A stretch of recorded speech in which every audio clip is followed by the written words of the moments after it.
আর একটা আমল বলে দিব, তারপর সামনে যাব। সেটা হলো 5 ওয়াক্ত নামাজ তো পড়েন মাশাআল্লাহ, নাকি? কারা কারা নামাজ 5 ওয়াক্ত পড়েন হাত তোলেন দেখি। আলহামদুলিল্লাহ, মাশাআল্লাহ, হাত নামান।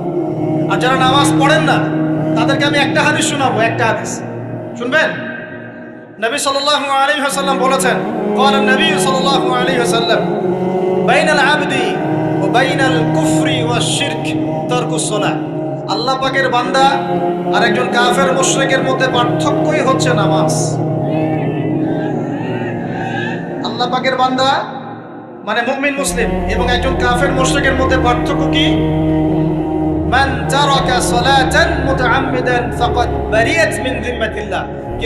কেউ যদি ইচ্ছাকৃতভাবে তার উপর ফরজ নামাজকে ছেড়ে দেয়, সে যেন আল্লাহ পাকের জিম্মেদারি থেকে মুক্ত হয়ে গেল। অন্য হাদিসে আছে মান তারাকা সালাতান মুতাআম্মিদান ফাকাদ কাফার। কেউ যদি ইচ্ছা করে নামাজ ছেড়ে দেয়, সে ব্যক্তি কুফরি করতে পারে। নামাজ আমরা কি কুফরি করতে চাই নাকি ভাই? নামাজের কথা বলেছি, 5 ওয়াক্ত নামাজ কারা কারা পড়েন না হাত তোলেন এবার। আচ্ছা, লজ্জার কিছু নাই। এখন আমার সাথে তওবা করেন, আমার সাথে তওবা করেন, বলেন আস্তাগফিরুল্লাহ আল্লাযী লা ইলাহা ইল্লা হুয়াল হাইয়ুল কাইয়্যুম ওয়া আতুবু ইলাইহি। আল্লাহর কাছে সাক্ষী রেখে বলেন, আল্লাহ, আমি জীবনে যত রাকাত নামাজ ছেড়ে দিয়েছি এর জন্য আমাকে মাফ করুন। ইনশাআল্লাহ আগামী জীবনে আমি বিনা ওজরে 1 ওয়াক্ত নামাজও বাদ দিব না ইনশাআল্লাহ। রাজি আছেন ইনশাআল্লাহ? বাস এই একটা নসিহত যদি আজকে আপনারা আমল করতে পারেন, ইনশাআল্লাহ আজকের মাহফিল সফল করা যাবে। আর বই কিনতে বললাম, 1 নাম্বার কোন বই বলেন? ইসনুল। আর কোন আলেমের নাম বলেছে? আল্লামা, জুড়ে বলেন। তার অনেকগুলো বই আছে, কেনার চেষ্টা করবেন তো ইনশাআল্লাহ। আল্লাহ পাক তৌফিক এনায়েত করুন, বলি আমিন। তাহলে আমরা সূরা যারিয়াতের 56 নম্বর আয়াতে কি শিখেছি ভাই? আল্লাহ রাব্বুল আলামিন আমাদেরকে সৃষ্টি করেছেন কেন? তার ইবাদত করার জন্য আছে। এখন আমাকে বলেন যে আল্লাহ পাকের ইবাদত করার জন্য আল্লাহ পাক এই দুনিয়াতে আমাদেরকে কত বছর সময় দিয়েছেন? বলেন দেখি, সর্বোচ্চ কত হবে? সর্বোচ্চ 60, 70, 100 হতে পারে। এই তো, আমরা কি চিরস্থায়ী থাকবো এখানে না চলে যাব? আচ্ছা, দুনিয়ার জীবনটা তাহলে কি? আল্লাহ পাক বলছেন, আল্লাযী খালাকাল মাউতা ওয়াল হায়াতা লিয়াবলুয়াকুম আইয়ুকুম আহসানু আমালা। আল্লাহ পাক জীবন মৃত্যু সৃষ্টি করেছেন কেন? আল্লাহ পাক পরীক্ষা করার জন্য যে এই দুনিয়ার জীবনে আমলে কে শ্রেষ্ঠ, আমলে কে শ্রেষ্ঠ। দুনিয়ার জীবনে আসার উদ্দেশ্য পেয়েছি আল্লাহর ইবাদত করা, এখন পেলাম আল্লাহ জীবন মৃত্যু কেন সৃষ্টি করেছেন? আমলে পরীক্ষা করার জন্য যে কে শ্রেষ্ঠ হচ্ছে। আমাদের উদ্দেশ্য কি? আমাদের উদ্দেশ্য হচ্ছে পুলসিরাত পার হয়ে জান্নাতে যাওয়া। উদ্দেশ্য কি? পুলসিরাত পার হয়ে জান্নাতে যাওয়া। সূরা আলে ইমরানের 185 নম্বর আয়াতে আল্লাহ পাক বলেছেন, কুল্লু নাফসিন যায়িকাতুল মাউত। প্রত্যেকটা নফস মৃত্যুর স্বাদ গ্রহণ করবে। এরপর কিয়ামতের মাঠে তাদের আজর তাদেরকে পূর্ণ মাত্রায় বুঝিয়ে দেওয়া হবে। আল্লাহ পাক বলেন, ফামান যুহজিহা আনিন নারি ওয়া উদখিলাল জান্নাতা ফাকাদ ফাজ। ওই দিন যে ব্যক্তিকে জাহান্নাম থেকে বাঁচানো হবে এবং জান্নাতে প্রবেশ করানো হবে, সেই ব্যক্তি হচ্ছে সফল। কথা ঠিক কি না? তাহলে উদ্দেশ্য পেলাম তো, আমাদের গন্তব্য পেলাম তো। আমাদের গন্তব্য কি তাহলে? জান্নাত। এখন এই দুনিয়ার জীবনে আমরা সর্বোচ্চ হয়তো 100 বছর বাঁচবো, আল্লাহ ভালো জানেন, তাই তো? এই দুনিয়ার জীবনের এই হায়াতের সবচেয়ে ইম্পর্টেন্ট টাইমটা কোনটা বলেন? সবচেয়ে ইম্পর্টেন্ট টাইম কোনটা? যৌবন কি না? যৌবন কাকে বলে? যৌবন কাকে বলে? কত বছর থেকে কত বছর পর্যন্ত? 20 থেকে 40 বা 15 থেকে 40 বা 20 থেকে 50, এই তো? আচ্ছা, এই বয়সের মধ্যে কারা কারা আছেন হাত তুলে? মাশাআল্লাহ, সবাই তো দেখে এই বয়স, হাত নামান। এখন এই বয়স সম্পর্কে আগে 2টা হাদিস শোনেন, আমার দিকে তাকান, তারপরে আমি বলছি অবস্থা কি, করণীয় কি। আমি বলেছি যুবকদেরকে কিছু নসিহত করবো আজকে, নিয়াত করেছি, ঠিক আছে ভাই? আচ্ছা, যুবকদের সম্পর্কে প্রথম হাদিস, রাসূল সাল্লাল্লাহু আলাইহি ওয়াসাল্লাম বলেছেন, কিয়ামতের মাঠে মানুষ যখন উঠবে, আমরা উঠবো কি না? আচ্ছা, নাকি উঠবো না? যারা আগুনে পুড়ে গেছে তারা উঠবে কি না? যারা পানিতে ডুবে গেছে যাদের লাশও খুঁজে পাওয়া যায় নাই, উঠবে কি না? উঠবে। আচ্ছা, যখন মানুষ উঠবে তখন তাকে 5টা প্রশ্ন করা হবে। কয়টা ভাই? এই 5টা প্রশ্নের আগে সে তার পা সামনেও ফেলতে পারবে না, পিছনেও ফেলতে পারবে না। আমরা কি একটু চিন্তা করতে পারছি কত ভয়ঙ্কর হবে বিষয়টা? এই সামান্য গরমে আমাদের অবস্থা খারাপ, সূর্য সেদিন সামনে নিচে, আর মানুষ উঠে দাঁড়িয়ে আছে। তাদেরকে 5টা প্রশ্ন করা হবে। যতক্ষণ পর্যন্ত প্রশ্নের উত্তর দিতে পারছে না, সামনেও যেতে পারবে না, পিছনেও আসতে পারবে না, পা নড়াতে পারবে না। 1, তোমার পুরো জীবনটা তুমি কোন কাজে ব্যয় করেছো? উত্তর কি রেডি আছে আমাদের কাছে? আমরা কি বলতে পারবো, হে আল্লাহ, আমরা আমাদের পুরো জীবন তোমার ইবাদত করে কাটিয়েছি? 2, তোমার যৌবন স্পেশালি তুমি কোন কাজে ব্যয় করেছো? তোমার যৌবন তুমি স্পেশালি কোন কাজে ব্যয় করেছো? যুবকরা কি উত্তর দেওয়ার জন্য প্রস্তুত আছে যে আমাদের যৌবন আমরা আল্লাহর পথে কাটিয়েছি? সবাই কি বলতে পারবো? 3 নাম্বার, তোমার রিজিকের উৎস কি ছিল? কোন পথে সম্পদ অর্জন করেছো? 4 নাম্বার, কোন পথে সম্পদ ব্যয় করেছো? কোন কোন খাতে সম্পদ ব্যয় করেছো? আমরা কি আমাদের আয় এবং ব্যয়ের হিসাব দেওয়ার জন্য প্রস্তুত? 5, তোমাকে আমি যে জ্ঞান দিয়েছিলাম সেই জ্ঞান অনুযায়ী আমল করেছো কিনা? আল্লাহ পাক আমাকে আপনাদের সবাইকে তৌফিক দান করে না, জানা অনুযায়ী আমল করার তৌফিক দান করে না। এই 5টা প্রশ্নের মধ্যে যৌবনকাল ইম্পর্টেন্ট কিনা ভাই? গুরুত্বপূর্ণ কিনা? মাথায় রাখি। সামনে একটা হাদিস শুনুন। রাসূল সাল্লাল্লাহু আলাইহি সাল্লাম বলছেন যে এই কিয়ামতের মাঠেই 7 শ্রেণীর মানুষকে আল্লাহ পাক বিশেষ মেহমানদারির ব্যবস্থা করবেন, আরশের ছায়ায় ছায়া দিবেন ইনশাআল্লাহ।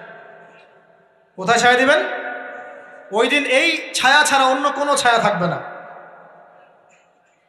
নবী সাল্লাল্লাহু আলাইহি ওয়াসাল্লাম বলছেন তার মধ্যে প্রথম শ্রেণী হচ্ছে ইমামুন আদিল, ন্যায়পরায়ণ শাসক। ন্যায়পরায়ণ, আচ্ছা, ন্যায়পরায়ণ শাসকের একটা এক্সাম্পল দেই। মক্কার জাহেলি যুগে সাহাবীরা ঈমান নিয়ে এসেছেন, বাস তাদের উপর নির্মম নির্যাতন শুরু হয়ে গেছে, আবু জেহেল, আবু লাহাব, উতবা, শায়বা। তখন সাহাবীরা আল্লাহ রাসূলের কাছে এসে বলছেন, ইয়া রাসূলুল্লাহ, আপনি একটু বদদোয়া করেন, তাদের উপর বদদোয়া করেন, আমরা তো আর পারছি না। নবী সাল্লাল্লাহু আলাইহি ওয়াসাল্লাম বললেন, তোমরা মক্কা থেকে হিজরত করে হাবাসায় চলে যাও। কোথায়? হাবাসা। হাবাসা মানে হচ্ছে আবিসিনিয়া। আবিসিনিয়া মানে এখনকার ইথিওপিয়া, ইরিত্রিয়া। নাম শুনেছেন কি? বিশেষ কোচিং তো করছেন অনেকে। আফ্রিকা মহাদেশের একটা ছোট্ট দেশ ইরিত্রিয়া, ওখানে চলে যাও। তখন বলেছিলেন তিনি হাবাসায় চলে যাও। সাহাবীরা জিজ্ঞাসা করছেন হাবাসায় কেন? নবী সাল্লাল্লাহু আলাইহি ওয়াসাল্লাম বলছেন সেখানে একজন খ্রিস্টান ন্যায়পরায়ণ শাসক আছেন যার রাজ্যে কেউ জুলুমের শিকার হয় না। কি বললাম বলেন তো? হাবাসা কে আছেন? একজন মুসলিম না খ্রিস্টান? খ্রিস্টান ন্যায়পরায়ণ শাসক আছেন যার রাজ্যে কেউ জুলুমের শিকার, মুসলমান নন এমন একজন শাসকের প্রশংসা করে আমাদের নবীজি বললেন তার রাজ্যে কেউ জুলুমের শিকার হয়। সুবহানাল্লাহ। সাহাবীরা সেখানে হিজরত করলেন। নেতৃত্ব দিয়েছেন জাফর বিন আবি তালেব রাদিয়াল্লাহু আনহু।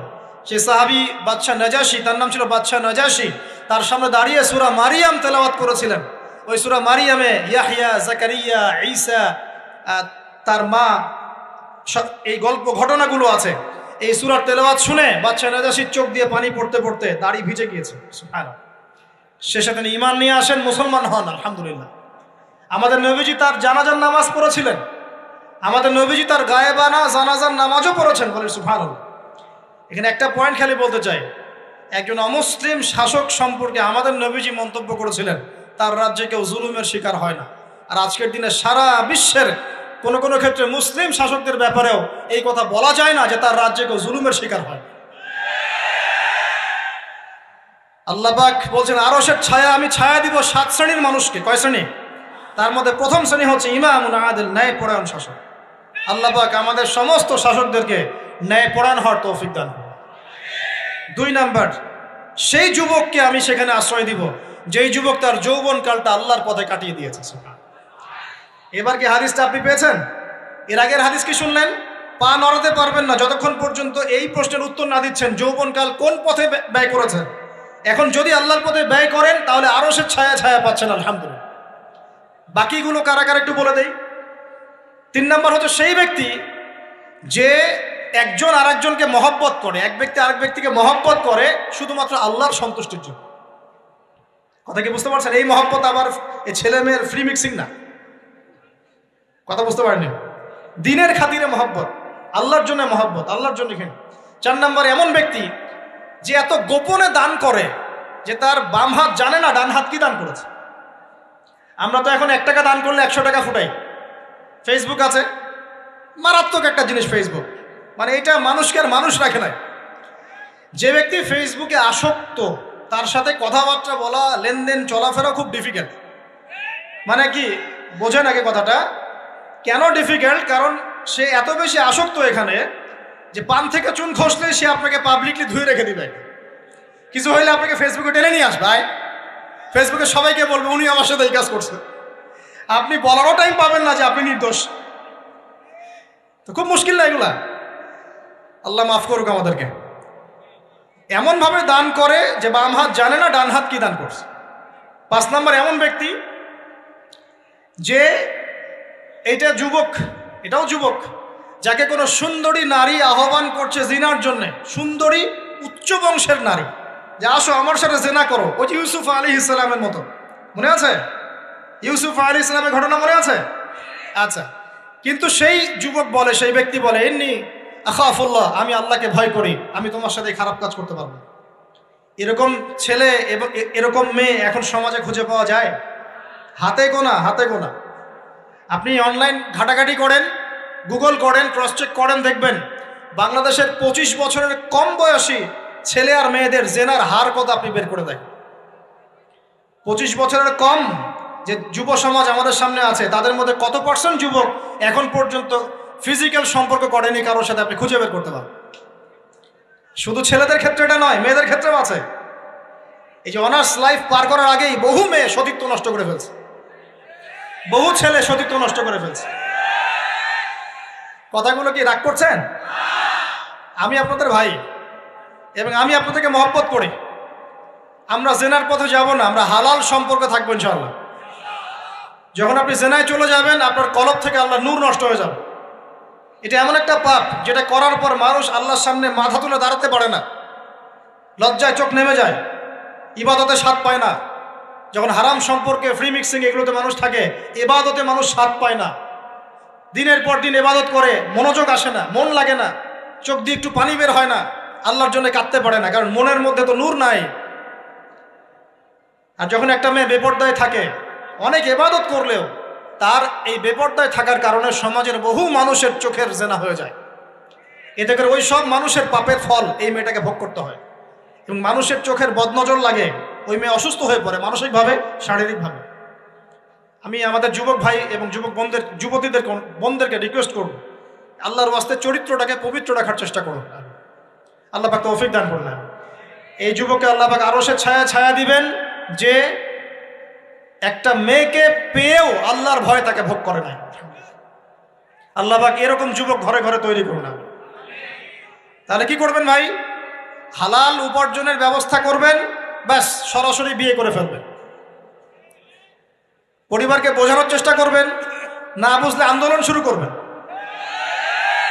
যে আমি জেনা করতে চাই না, আমি বিয়ে করতে চাই, বিয়ে আমার দেওয়ানি লাগবো, এরকম। ব্যাস তারপর দেখবেন বাপ মা কেমন করে বিয়ে না দেয়। আল্লাহ সাহায্য করবে ইনশাআল্লাহ। আল্লাহ আমাদের যুবক ভাইদেরকে চরিত্র হেফাজত করার স্বার্থে বিয়েকে সহজ করে দিন। আমি আবার কাউরে নিয়ে পালায় যায় না, ওই কাজ করতে যায় না কিন্তু আবার, ঠিক আছে?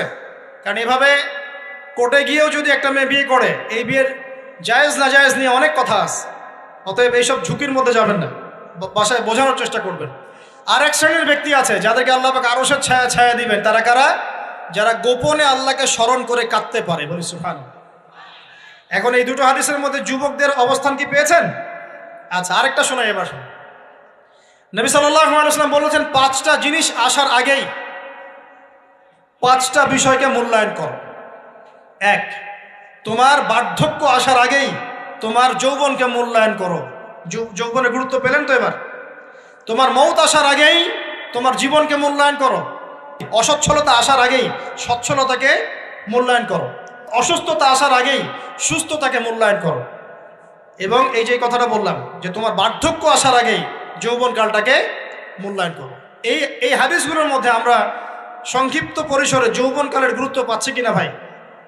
এখন এই যৌবনকালটা আমাদের কাটানো উচিত আল্লাহ পাকের ইবাদতের মধ্য দিয়ে। এই যৌবনকালটা আমাদের কাটানো উচিত কয়েকটা বিষয়ের মধ্য দিয়ে। তার মধ্যে আমি 10টা পয়েন্ট আপনাকে বলবো। কয়টা ভাই? 10টা। এক, এই যৌবনকালে সবার আগে আমাদের কর্তব্য হচ্ছে দ্বীনের ইলম অর্জন করা। কি করা ভাই? দ্বীনের ইলম অর্জন বলতে আমি কি বোঝাচ্ছি? দ্বীনি ইলম অর্জন বলতে আপনাকে আমি বোঝাচ্ছি যে কমপক্ষে কোরআনটুকু তেলাওয়াত করতে শিখুন, হাদিসগুলো পড়তে শিখুন, ইসলামী বইপত্র পড়াশোনা করুন, পাশাপাশি জেনারেল সাবজেক্টগুলোও পড়াশোনা করুন। এদিকে আপনি এগিয়ে যান, এদিকেও এগিয়ে যান, দুই দিকে আগাতে থাকেন। এর পাশাপাশি বরেণ্য ওলামায়ে কেরামদের সোহবতে থাকার চেষ্টা করেন। যারা রিনাউন্ড এবং বরেণ্য ওলামায়ে কেরাম, তাদের সোহবতে থাকার চেষ্টা করেন। ইলম অর্জনের অনেক ধাপ আছে। শুরু করেন কোরআন তেলাওয়াত দিয়ে, তারপরে আস্তে আস্তে হাদিসে যান, কোরআনের তাফসিরে যান, ইতিহাস পড়েন, ইসলামের ইতিহাস পড়েন, ইসলামিক অর্থনীতি পড়েন, রাসূলের জীবনী সিরাত পড়ে দেখেন, ইসলামিক ফিখের বইগুলো পড়ে দেখেন। আস্তে আস্তে গ্র্যাজুয়ালি আপনি সামনে যাবেন। এই সিলেবাসটা আপনি কোত্থেকে পাবেন? এই সিলেবাসটা দেখবেন প্রত্যেক জেলায় জেলায় বরেণ্য কওমি ওলামায়ে কেরাম আছেন না, তাদের সাথে পরামর্শ করবেন, আপনাকে সুন্দর সিলেবাস করে দিবে ইনশাআল্লাহ। এইভাবে আপনি পড়াশোনা করবেন এবং ওস্তাদের সাথে থেকে পড়াশোনা করবেন। একা একা সব কিছু করা যায়? একা একা সব কিছু করা যায় না। একটা সিলসিলা লাগে, একটা ওস্তাদের সোহবত লাগে নাকি? একা একা কি কোরআন সুন্নাহ সব বুঝে ফেলতে পারবেন আপনি? তাই মনে হয়? কখনোই না। অতএব বরেণ্য আলেমদের সোহবতও লাগবে, আবার আপনার চেষ্টাও লাগবে। আল্লাহ পাক তৌফিক দান করুন। এই যৌবনকালের প্রথম কাজ কি ভাই? ইলম অর্জন করা। 2 নম্বর, এই যৌবনকালে আমরা যে পরিমাণ ফিজিক্যালি ফিট থাকি, শরীরে শক্তি থাকে, উদ্যম থাকে, আমাদের বয়সটা 40-50 হয়ে গেলে সেটা থাকবে না। থাকবে? অতএব এই যৌবনকালে বেশি বেশি ইবাদত করতে থাকেন। আল্লাহ পাক তৌফিক দান করুন। এই যৌবনকালে 5 ওয়াক্ত নামাজ তো পড়বেনই, এর পাশাপাশি নফল নামাজগুলো পড়ার চেষ্টা করুন। এর পাশাপাশি আপনি চেষ্টা করবেন তাহাজ্জুদের ওয়াক্তে একটু নামাজ পড়ার জন্য, কমপক্ষে 2 রাকাত, কমপক্ষে 2 রাকাত, অ্যাটলিস্ট 2 রাকাত নামাজ তাহাজ্জুদের সময় পড়ার চেষ্টা করি। আল্লাহ আমাকে তৌফিক দেখ, আপনাদের সবাইকে তৌফিক দান করুন। ওই সময় আপনি যে দোয়াই করবেন আল্লাহর কাছে কবুল হবে ইনশাআল্লাহ। যে দোয়াই করবেন আল্লাহ কবুল করবেন ইনশাআল্লাহ। যদি আপনার রিজিকটা কি হয়? হালাল হয়। হারাম রিজিক দিয়ে ইবাদত কবুল হয়? হারাম রিজিকের দোয়া কবুল হয়? কবুল হয় না।